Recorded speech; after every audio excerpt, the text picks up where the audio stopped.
ഇതൊക്കെ ഇരുമ്പ് മറ്റേ വെളിയിൽ കൊണ്ടുപോയിട്ടിട്ട് തീ കത്തിച്ചിട്ട് ഇറച്ചി വെളുക്കും.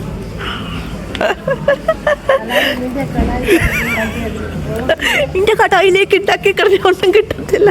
ഒരു വീട്ടിലേക്ക് വാങ്ങിച്ചു വെക്കുന്നത്. പക്ഷെ അത് എവിടെ ഇട്ടുണ്ടാക്കും? പുറത്തൊരു അടുപ്പുണ്ടാക്കണം. അടുപ്പുണ്ടാക്കണം. ഇതൊക്കെ നമ്മുടെ നാടൻ സ്റ്റൈലുള്ള സാധനങ്ങളാണ് ഇതൊക്കെ. അതിനകത്തൊക്കെ വറുക്കാനും എടുക്കാനും ഒക്കെ ഇത് എല്ലാം ചെയ്താലും അടുത്ത് പോത്തുമില്ല. എൻ്റെ അമ്മ നമ്മുടെ അടുപ്പെന്ന് പറയണത് ഈ മറ്റേ ഇൻഡക്ഷൻ അടുപ്പല്ലേ? എൻ്റെ അടുപ്പ് കൊള്ളത്തില്ല. ഞാൻ ഉണ്ടാക്കണമെങ്കിൽ പ്രത്യേക പഠനം ആവശ്യമാണ്. പ്രത്യേക പഠനം ആവശ്യം. ഇതേ അമ്മ കണ്ട സാധനം ഇത്. അമ്മ ഓർക്കുന്നില്ലേ വേറൊരു കടയിൽ ചെന്നപ്പോൾ കണ്ടത്? എന്നാ അതിന് പറഞ്ഞേ? ബോർമ. ഇതിനകത്ത് എവിടെ എന്നെ എഴുതിയേക്കുന്നത്? കടൽ